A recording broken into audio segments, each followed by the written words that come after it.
Kaduan kadagiti adaan iti taraken ti mangibagbaga amay payan dalakit di iti taraon umdasan a panangipakita iti panagayat kadagiti dingwen. Ngamaan niya kaditi kay papanan ti makunkuna a responsible pet ownership. Ada detalye ni UC PTV intern Clytel Abellanes. Iti lokalidad, at dadagiti mangibagbaga nga agtartarakanda iti anyaman adingwen. Iti unag ti pagtaingan kang runaan ataraken ti kaadwan ken aso ken pusa. Ngem, kasano kadi amay aplikar ti responsable a panagtaraken ti ayo.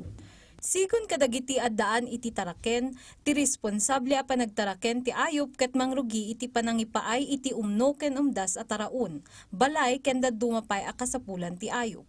Nasken met nga ibilang dagitoy akameng ti pamilya. Iti proper grooming kan wellness dagiti animal, kang runaan a mandato ti gobyerno ti panangipabakuna kadagiti taraken ken panagdiworm mangrugi iti 2 weeks old. Dagitoy ket importante para iti salun at da. Kang runaan iti amin saan abaybayan nga agkatang-katang dagiti taraken.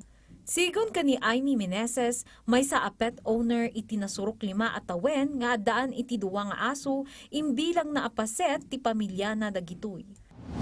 Para busy ka din, parang gano'n. Tapos hindi lang siya basta nasa bahay mo, gano'n. Kailangan yung mga needs din niya binibigay mo kasi nga parang tao din sila, parang gano'n.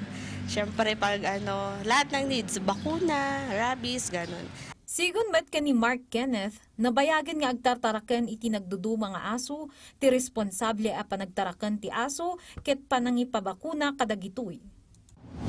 Kompleto po siya ng vaccine na binibigay po namin sa kanila every year. Best experience po siguro po kapag uuwi ka po na pagod and also sasalubong po sila na excited. Yun po nakakawala po ng pagod. Sigon met kani Dr. Wilson Malingan, veterinarian iti City Veterinary and Agriculture Office, ti responsable a pet ownership ket panangipaay iti kasapulan dagiti taraken kas iti tao. Panangiraked kadagitoy iti umno a lugar ken suli ti balay.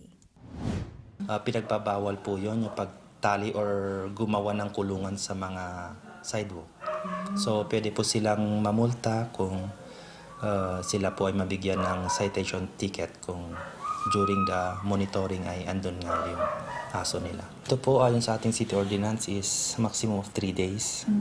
Yan po. Pero beyond that, pwede pa rin naman silang pumunta dito para i-check. Baka dito pa rin kasi hindi naman automatic na for adoption. Kasi pag lampas ng 3 days for adoption na. Kadagiti mat pet owner nga addaan iti pang business ataraken, kas iti kabayo ken aso, nasken a maipayanda iti special permit tapno maamuanda ti kang runaan nga aramidan da para tidingwenta. Clytel Abellanes para iti Pagilian.